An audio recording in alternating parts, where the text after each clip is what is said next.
송도는 평균 전세 3억이 6억 됐고, 수원, 광교 같은 데를 가면은 전세 6억이 12억이 됐고, 서울 같은 경우에는 전세 7억이 14억 됐고, 역전세 클라이막스가 한 7, 8월이 아니겠나. 올해 6, 7월이 지나고 나면은 어떤 의미로든지 간에 다 결론은 날 것 같습니다. 자, 여러분, 오늘보다 여유로워질 여러분의 내일을 응원합니다. 같이 배우고 함께 부자되는 미경 언니의 경제과의 시간. 오늘은 부동산 전문 애널리스트 최상욱 대표님 나오셨습니다. 안녕하세요. 안녕하세요. 경제만 하는 채널도 많잖아요. 네. 왜 이 경제과의 사람들이 좋아하는지 아세요? 이해하기 쉽게 잘 나열해주고 정리해줘서 되게 좋아한다고. 네. 저는 그거 되게 그러더라고요. 중요하다고 생각하는데, 전문가일수록 전문 용어를 많이 쓰게 되는데, 그 전문 용어를 그 분야에 계신 분이 아니면 이해를 못 하세요. 고객 대응 일을 한 10년 해봤더니 이걸 좀 잘 알겠고, 그래서 이제 이런 경험이 없으신 그 주로 이제 전문 영역에 있는 운용사에 계신 분들 오면은 어려운 말들 많이 하시죠. 우리가 너무나 관심이 있는 어렵다 그래서 쓱 넘겨드릴 수 없는 부동산입니다. 올해 부동산 시장 작년과 좀 달라진 게 있다면 어떤 게 제일 많이 달라졌어요? 작년에 약간 연장이긴 한데, 사실은 그 작년이라고 하는 부동산 시장은 하반기부터의 그런 분위기를 말하는 것 같거든요. 네, 맞아요. 그리고 작년 하반기부터의 분위기라는 거는 단순히 뭐 매매 가격이 빠졌다 이런 게 아니고, 네. 저희가 시계추를 2020년으로 돌리면은 2020년에 코로나가 왔고, 처음에는 좀 여러 가지 논란이 있었죠. 세상이 망한다, 안 망한다 등등 논란이 있다가 5월부터 이제 자신감을 갖기 시작해서 유동성을 이렇게 풀었으니까 엄청나게 자산시장에 붐이 올 거다. 이런 인식이 깔려있는 상태가 됐는데, 2020년 8월 달에 우리나라는 임대차법도 개정을 했어요. 네. 2년에서 4년으로. 임차 기간이 2년에서 4년으로 연장되는 과정에서 임차 시장이 이제 불안해지면서 전세에 대란이 있었거든요. 네. 송도는 평균 전세 3억이 6억 됐고, 수원, 광교 같은 데를 가면은 평균 전세 6억이 12억이 됐고, 서울 같은 경우에는 제가 옛날에 살았던 동네도 전세 7억에 14억 됐고, 9억은 18억 되고, 전세가 다 이렇게 올랐어요. 그러니까 네, 거의 2배 올랐고, 그러다 보니까 매매 전세가 붙어버려가지고, 붙었죠. 또 이제 그거에 밀어서 매매가도 같이 올라가고. 올라갔는데, 이게 20년 8월부터 본격화됐거든요. 그래서 20년 8월부터 언제까지 이어졌냐면은, 가계 대출이 너무 많다 이러면서 이 코로나 유동성이 끝나는 게 21년 12월부터였어요. 네네네. 그리고 22년부터는 저희가 금리 올렸잖아요. 그렇죠. 연준에서도. 그러니까 제로금리로 대표되는 자산시장 붐이 월로 따지면 20년 8월부터 21년 12월까지였는데, 임대차 계약이 통상 2년 단위로 하다 보니까 20년 8월에 플러스 2년 차가 22년 8월부터잖아요. 그렇죠. 그래서 22년 8월부터 한국에 역전세가 와요. 전세가 너무 올랐던 거를 이제 갱신 임대차 계약을 체결해야 두 되니까, 배씩만 올랐었구나, 전세가. 네, 그렇게 역전세가 오고, 그 역전세는 올해 말까지 딱 1년 반 동안, 그러니까 20년 8, 21년 12월에 플러스 2년이 22년 8월부터 23년 12월까지 역전세가 올 거고, 그래서 저희는 지금 역전세의 그 한 중앙을 지나가고 있는 그런 과정이라고 생각하시면 될 것 같고, 이 역전세 기간 동안에 임차료를 돌려주지 못하는 그런 임대인들이 이제 현금으로 문제를 좀 발생하고, 그리고 기본적으로 이 역전세는 금리 때문에 왔으니까, 이 금리로 인해서 사람들이 이제 매수 구매력이 훅 떨어지니까 이제 주택을 더 이상 취득하지 않게 되면서 매매 가격이 4분기부터 상당한 속도로 빠지기 시작을 했고요. 지금은 이제 하락 속도는 엄청 둔화됐고, 다만 그 하락 속도가 좀 둔화되다 보니까 거래가 조금 실리면서 하락률이 이렇게 슬금슬금 올라오고 있는 그런 상황이기는 해요. 올해는 그래서 제가 전망하는 바는 2분기, 3분기 정도에 그 통상 임대차는 3개월 전에 통보를 하거든요, 임차인이. 그래서 지금 임차인들의 마음은 뭐냐면은, 임차료가 이미 엄청 내려가서, 그러니까 2년 전 높게 했던 전세가 대비 이만큼 내려와 있거든요, 시세가. 그때 대비하면 내려가야겠죠. 네, 그러니까 이제 집주인에게 낮은 임차료로 갱신을 요구하고 싶거나 신규를 요구하고 싶은 거예요. 임대차 기간이 2년이 되면 요구할 수가 있으니까.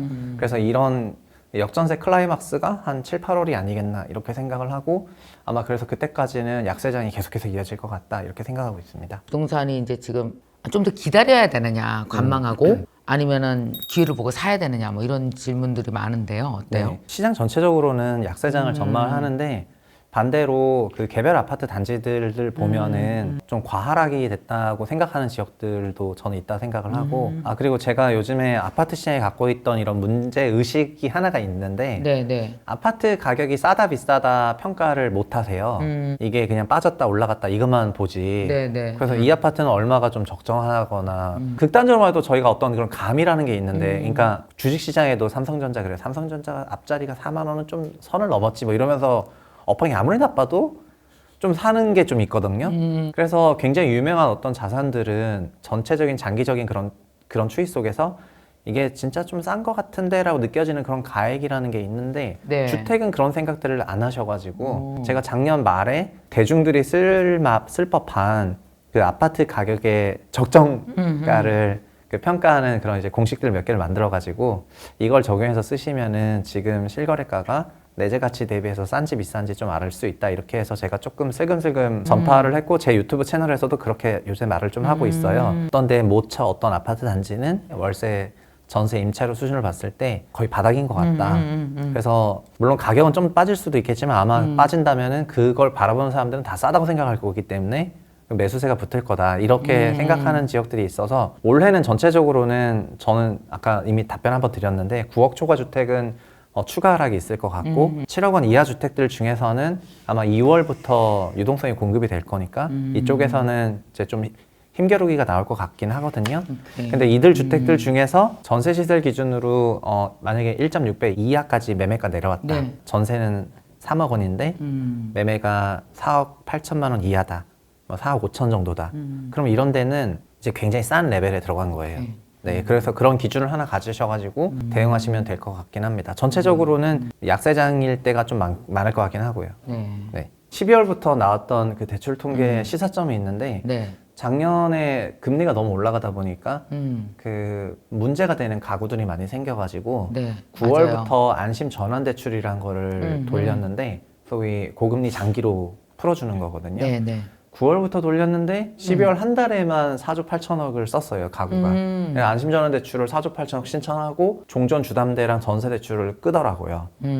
그래서 종전 시중은행 주담대 시장금리 사용하고 있는 게 너무 높으니까 껐고 높으니까. 네, 근데 이 안심전환 대출이 올해 배정 예산이 20조 원이고 작년에도 20조인데 11조를 못 썼으니까 9월부터 써가지고 그래서 30조 원 정도의 풀이 있어요. 그리고 1월 30일인 다음 주부터 특례 보금자리론이라 그래가지고 9억 원 이하 주택인데 부부간 소득에 상관없이 엄청 완화해줬죠. 소득 상관없이 다 빌릴 수가 있고 고정금리 대출인데 40년, 50년 만기고 특례 보금자리론도 지금 금리가 거의 4.1 또 좀 더 내려갈 수가 있거든요. 그러면은 이런 거를 많이 쓴다고 생각을 하고 이걸로 한 30조 빌릴 걸로 저는 생각을 하고 있고 그래서 시장이 전체적으로는 역전세 파고를 경험을 하고 있는데 크게 쪼개보면은 9억 원이 넘는 고가주택군하고 9억 이하 주택으로 나눴을 때 9억 이하 주택군들은 작년에 주택가격 조정이 많이 일어났고 그리고 역전세를 이미 다 체험을 하고 있으면서 바닥에서 좀 거래가 되고 있는 국면인데 이쪽으로는 유동성이 공급이 될 예정이라는 겁니다. 특례론을 통해 가지고 그렇지. 정책 모기지 연 30조 푸는 돈이 적지 9억 않아서 이하는?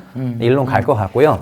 9억 이상의 경우에는 그냥 네. 계속해서 시장금리 저희가 우리은행 하나는 KB 이런 데서 빌렸어야 되는 주택담보대출 거잖아. 받아서 빌려야 되는데 시중은행 금리가 내려왔지만 여전히 높기 때문에 작년의 트렌드를 본다면 대출을 많이 하진 않을 것 같거든요. 그리고 역전세 규모는 여기가 훨씬 커요. 그러니까 아까 제가 전세가 3억 6억 간 거랑 전세가 9억, 9억에서 18억 18억 간 거랑 다르지. 예, 다르지 않습니까? 네. 그래서 역전세 규모는 고가주택군이 훨씬 크기 때문에 올해는 아마도 고가주택군이 좀 초과 약세가 일어나지 않을까 이렇게 생각하고 있고 반대로 9억 이하 중에서도 특히 6억 원 이하 주택들은 네. 보금자리론 받으면 정말 어마어마하게 그 낮은 대출 금리로 살 수가 있으니까 또 조정이 좀 크게 나온 지역이어서 이런 지역들 같은 경우에는 뭐 거의 상당한 바닥권을 형성하지 않을까 이렇게 생각하고 있습니다. 그럼 9억 원 이하의 가격 중 뭐니 신혼부부인데 내가 집을 사고 싶어 그러면 여러 가지 정책적으로 나오는 대출과 뭐 가격이 잘 떨어져서 형성된 데와 이런 데를 잘 서치해서 살만도 네, 하겠네요. 특히 9억인데 특례 보금자리로는 LTV 70%까지 빌려주고 DSR 포함을 안 시키고 그리고 근데 한도는 5억이어서 오케이. 주택을 거의 한 7억 원 정도 되는 주택이면 70%니까 4억 9천이잖아요. 그쵸. 그래서 거기다 7억 정도 살짝 안 되는 그런 주택들은 특례론을 써서 5억 원을 조달을 하면은 현행 시중은행 금리보다 가장 쌀 뿐더러 DSR도 포함이 안 되는 장점이 있으니까 이게 그리고 작년 추세를 보면은 작년 4분기 때 전부 이걸 썼거든요. 그러니까 올해 1월 30일부터 이런 특례론을 처음 개시를 해요. 그래서 아마도 이것까지 오게 안심대출 되면은 말고 이거는 네, 1월 안심전환대출은 작년 9월부터 접수를 시작했고. 받았고 작년까지 있었던 건 일반 보금자리론이었는데 네. 그때는 소득 기준이 제한이 있었거든요. 근데 이거를 대폭 확대해서 누구나 할 수 있게 했으니까 상반기에는 이제 이런 돈이 그 부동산 시장으로 들어가는 유동성이 원천이지 않을까 이렇게 생각하고 있습니다. 이 부동산 또 금리랑 엄청 연관이 있는 거잖아요. 네. 이번에 금리 또 오르죠. 미국은 이제 25bp 정도 올릴 걸로 이제 다 좀 생각을 하고 있고 네네. 저희가 한국은행에서 돈 빌리진 않지 않습니까? 그 네. 시중은행에서 돈을 빌리지.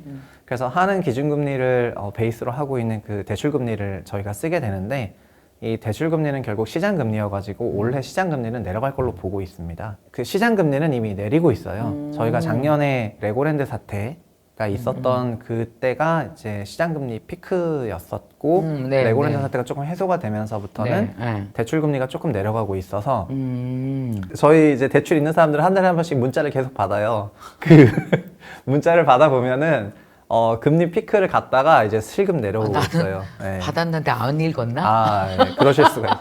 그래서 그 바빠서 쭈르륵 스팸인지 하면은 알고 안 읽어. 중요한 건 그런 건데 대출 금리의 결과물은 저희가 가계 대출이잖아요. 그쵸. 그래서 저는 가계 대출을 보라는 말씀을 드리고 싶은 게 돈이 있어야 집을 사거나 하는 거라서 저희가 소득이랑 대출로 주로 돈을 마련하는데 그렇죠. 작년 같은 경우에는 우리나라 가계가 대출을 안 하고 거의 9조 원을 이제 순 상환을 했는데요. 이게 어느 정도냐면은 재작년에 저희 코로나 유동성이 있었던 기간에 가계가 130조 원씩 은행에서 돈을 빌렸거든요. 130조 1년에? 원을? 네, 월에 월 평균 10조 원 이상을 빌렸어요. 아하. 작년은 월 평균 1조 원을 갚았어요. 마이너스로. 아. 그래서 작년에는 가계가 돈 갚느라고 뭐 뭘 살 수가 없었고요. 10분의 1을 갚았네. 그래도 엄청 갚았네. 아, 예. 참고로 그 우리나라 가계가 대출을 갚은 거는 통계 조사 이래 처음이었어요. 우리 2000년부터 돈을 저희가 빌려왔는데, 그러니까 빌리는 규모가 줄었던 아니, 적은 있었는데. 언제 년부터 따졌을 때 처음이었다는 거예요? 저는 2000년부터 계산, 2000년에 26조, 40몇 조, 62조, 2003년에 카드 사태 있었을 때 30조 원대로 내려갔다가 네. 2006년부터 계속 60조를 빌리거든요. 2014년에 최경환 부총리 때 빚내서 집 사라 얘기하니까 그 그때. 다음 연도에 120조를 빌려요. 그래서 그 120조가 그때 처음으로 100조를 넘은 거여서 이 100조도 넘는구나 하면서 제가 돈을 많이 빌렸으니까 집을 살 만한 유동성이 생겨서 그때 자산시장 강세가 그때부터 왔고 15, 16, 17, 18, 19년도에는 문재인 정부 때 주택대출 규제가 강화돼서 다시 잠깐 60조로 줄었었는데 20년, 21년에 코로나 유동성 터지니까 다시 130조 올라갔단 말이죠. 네. 그래서 결국 15년부터 21년까지 2019년을 제외하고 그냥 늘 120조 시대였는데 작년에 마이너스 9조. 그래서 제가 보고 나서 아, 이거 어마어마하다. 그냥 갚았구나. 네, 그냥 아예 돈을 안 빌리고 계속 갚았고 그러니까 돈이 없는 거예요, 지금. 이제 계속 갚아가지고. 그래서 올해는 가게가 돈을 어디서 과연 빌릴까? 빌린다면 얼마나 빌릴까? 또 이 금리로도 사람들은 빌려서 과연 집을 살까? 저 미국 갔다 왔잖아요. 아, 이번에 너무 갔다 오셨다고. 놀랐는데 우리나라 유동성은 정말 될 것도 아니고 미국은 맨하탄에 이렇게 식당 같은 거 갖고 계시는 네. 분들 있잖아요. 이제 셧다운 했었잖아요. 네. 그 보상금으로 준 돈이 그냥 장사 못해서 미안하다. 준 돈이 몇십억. 한 가게당. 네네. 상상할 수 있어요. 그러니까 일반인들도 정말 나중에 사람을 못 구했대요. 돈이 너무 많아서 사람들이 그거 쓰고 일을 안 해갖고 진짜 미국은 유동성이 우리나라는 푼 것도 아닌가 봐. 네, 저희는 어마어마했어. 저희는 그러니까 그걸 직접 주진 않았는데 미국은 개인들에게 직접 줬잖아요. 진짜 다. 일을 안 해도 된다고 생각할 정도로 어느 정도 받아가지고 가게 한 사람들도 몇십억씩 받아서 실제로 그걸 보니까 야, 이 돈이 미국 전체에 풀렸어? 이걸 무슨 수로 다 걷어들이지? 그러니까 계속 올리겠더라고 진짜 금리를. 거의 천조국이지 않습니까? 국방 예산만 아, 그래, 천조를 알았어. 쓴다고 해서 이제 천조국이지만. 아, 네. 천조국. 아, 네네. 진짜. 새우등 터지잖아 우리 같은 데가 진짜. 아, 네. 저희는 그것 때문에. 그냥 최선을 다해서 열심히 잘 따라갔는데 한국적인 특수성이 있으니까 저희는 이제 미국만큼은 못 따라가고 긍정적인 쪽에서는 이미 경기 침체 좀 들어갔으니까 미국의 여러 데이터들을 그렇죠. 보면 그래서 하반기에는 한 번 내릴 수도 있다 이렇게 보시는 것 같고 한국만 보시는 분들은 그냥 올해까지는 인하가 없지 않을까 조금 이렇게 생각하는 것 같은데 그러니까 지금 네. 올려진 상태로 그대로 있을 거다. 네네네 우리나라도. 네 아니면 정말 경기 침체가 심해져도 그냥 한국이요? 네, 한국 경기 침체가 그러면 좀 심해져야 되는데, 그러니까 소위 근거와 명분이 있어야지 금리 조정을 하실 텐데 아직은 그러니까 시장 전체로 보는 거는 한국 같은 경우에는 이번에 한번 25bp 올리고 그리고 연말까지 추가 인상 없거나 이게 베이스인 것 같고요. 연말 가면은 뭐 한 번 인하를 한다거나 이 정도 좀 긍정적으로 보시는 것 같아요. 그래서 금리 인하 얘기 나오니까 얼마 전에 이창용 총재가 나 금리 인하 한 적 없는데 이런 비슷한 발언 하신 걸 봐서 그냥 한 번 정도 올리고 동결할 것 같다라고 보는 게 그냥 올해는 바르면 될 것 같은데 근데 관건은 한국은행 저희는 은행이 아니잖아요. 저희는 소비자지. 그렇죠. 그래서 저희는 시장 금리를 쓰는데 시장 금리는 경제 상황이라던가 여러 가지 여건들을 고려했을 때 내려오는 추세니까 금융에 대한 부담은 어쨌든 피크는 지났다고 생각을 합니다. 물론 여전히 약간 높은 레벨이지만 개인 사업자 대출도 700조 원까지 누적으로 올라갔는데 개인 사업자 대출이 원래 한 400조 원대 레벨에서 놀았었는데 이게 두 개 년도 거치면서 너무 폭증을 해가지고 제 지인 중에 어떤 케이스가 있냐면은 경기도 모처에 맞았어. 분양하는 지식산업센터인데 엄청. 6억 원이었는데 그거를 임대를 놓으면은 연에 3천만 원 번다고 세일즈를 했나 봐요. 맞아 그런 거. 5% 뭐 정도 문자 막 벌린다고. 왔어. 네. 네, 근데 그래서 이 사람이 6억 원짜리 지산에 4억 8천을 대출을 받아서 샀어. 이걸 두 개를 샀어요. 4억 8천에 대출 받고 이제 9억 6천 된 거예요, 대출이. 오케이, 지산 오케이. 가격은 6억짜리 두 개니까 12억이고요. 그래서 뭐라고 생각했냐면은 지산 하나마다 3천만 원 버니까 6천만 원 벌린다 생각했고 이 당시에는 대출 금리가 2.5%니까 싸니까. 10억을 빌려도 2,500이니까 자기는 그치. 지산 두 개 갖고 있으면 이제 3,500이 벌리는 거예요. 근데 그건 분양할 때고 22년에 하반기에 준공을 했는데 금리가 몇 프로냐면 금리가 6.5%가 됐어요. 이제 왜냐면 세 배네. 중도금이 아니라 잔금 대출 세배야. 10억 대출에 어. 이자만 이제 6,500만 원인 거예요. 근데 자기가 이걸 임대를 하면은 한 호당 3천만 원씩 벌 수 있다 생각했으니까 500만 손해 보면 되네. 그럴 줄 알았는데 이제 뚜껑 까보니까 이 지식산업센터 임차 소득 소위 캡레이시 3%였던 거예요. 그러니까 1,800만 원 벌리더라는 거예요. 그 4천만 원 손해야 그럼? 거의? 네, 매년 꼬박꼬박. 그래서 이제 팔라고 하니까 안 팔려. 6억엔 당연히 안 팔리죠. 그래서 얼마에 이걸 팔아야 되냐면은 소위 4억 원에 팔아야 돼요. 그러면은 한 호당. 그러니까 이런 상황에서 딱 그 스톡이 돼 있는 거예요. 딱 그냥 멈춰가지고. 그러니까 대부분들 예, 예. 그렇게 많이 돼 있어요 요새. 네, 다 전체적으로 이런 구조예요.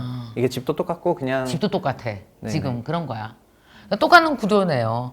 가격은 떨어졌고 금리는 올랐고 네. 뭐 이 두 가지 그 네, 사이에 맞습니다, 끼어 있는 맞습니다. 상황인 거죠. 임차 소득은 안 오르. 그래서 임차 소득이 소비 두세 배 이상 올라야지 커버가 되는데 맞아. 어떻게 임차 소득을 두세 배 내면서 경제 활동을 합니까? 그러니까 이거는 이제 그만큼 못 오르고 못 오르지, 임차 이거는 소득은. 오르긴 오르더라도 미세하게 오르는데 그러니까 1,800만 원에서 2천만 원 오르는 수준인 거지 1,800만 원에서 갑자기 3,600만 원 되는 건 아니잖아요. 그러니까는 이거를 보유한 사람들은 이제 고금리로 인해서 그래서 이런 사람들 때문에 작년에 안심전화대출 같은 것도 주택 쪽에서 막 런칭하고 돌리고 고금리로 풀어라 막 이렇게 얘기 나왔던 건데 어쨌든 힘들어진 지는 작년 7월부터니까 이제 반년 된 건데요. 그쵸. 아마 이분들도 그래서 1년 정도가 됐을 때가 그 이제 이런 대출들의 갱신 기간이 되니 롤오버 기간이 되니까 그래서 올해 6, 7월이 조금 이 거의 모든 어려움의 좀 클라이막스일 것 같고 올해 6, 7월이 지나고 나면은